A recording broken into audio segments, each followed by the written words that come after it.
It's your boy Crypto Blood. Good morning. Hope you guys are having a prosperous morning, or evening, or afternoon, wherever you are on this beautiful, beautiful, beautiful globe we call Earth. Today, polo drama, more Poloniex drama, ladies and gentlemen.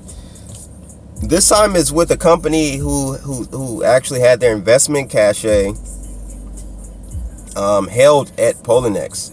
For whatever reason, I don't know why. I'll have to do some more research on this. Why anyone would ever, what company would ever hold funds, investment funds over in Poloniex. Maybe I've got something wrong with that. I'm not sure. But yeah, so this company is Soundchain.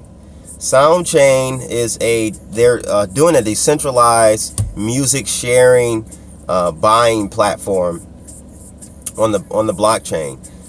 So I've heard about them actually, and so essentially their funds were frozen.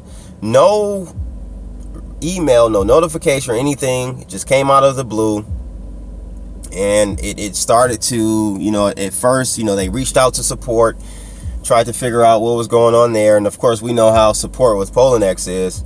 That's a done data. No support, no success there, put it to you that way. So the company is actually out of Russia, so that may give you some pointers to why their funds were frozen. Poloniex recently changed their terms of service. In their terms of service, now certain states and countries, namely in the United States, Washington State, residents or citizens can no longer, or going forward, will no longer be able to place trades on Poloniex. They're pulling out of Washington State. Poloniex is also pulling out of countries where the US have sanctions against them. And Soundchain being in Russia, we know how we feel about Russia. We blame everything on Russia. So Trump wins, Russia's fault. Solar eclipse, Russia's fault. Flat Earth, Russia's fault. You get the picture, right? So yeah, they froze their funds. They couldn't get access to them. And I will say the story ends with them able to get their funds, but the concern for me is the lack of support. They literally had to rally up like a campaign to bring attention to the fact that they had no access to their funds, with no notification, no explanation, anything.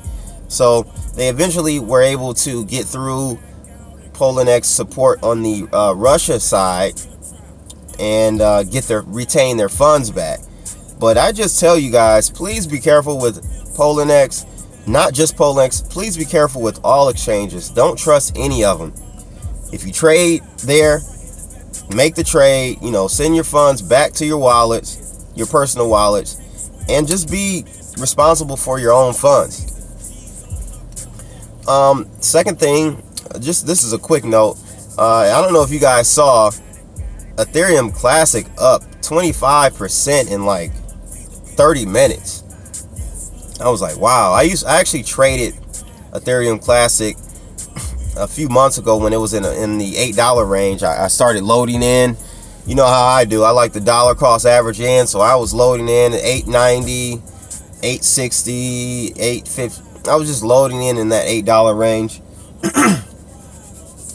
And yeah, it went up to $21 and within like 2 weeks or so. It was a crazy ride. It really moved. I made a decent amount of money there. But at any rate, Ethereum Classic, they're up 25%. Let me know if you guys are in that trade or not. I don't have Ethereum Classic anymore. I sold out of all of my position. It was just purely for me. At that point, Ethereum had gone up so much, I knew people just out of just FOMO were going to spill over money into Ethereum Classic because they had the same name. That was literally my trading strategy with Ethereum Classic. I'm not following their project, though I hear it's a very promising project. And you have to remember, Ethereum Classic is actually the original blockchain. So what Vitalik did, that's an offshoot of Ethereum Classic. But you know, the market will speak, and we see where Ethereum is now. They're doing very well in syncing partnerships, and you know, Clif talks about in his reports that Ethereum will still be the winner, though we may see periods of Ethereum Classic outpacing a little bit in percentage gains, but we'll see.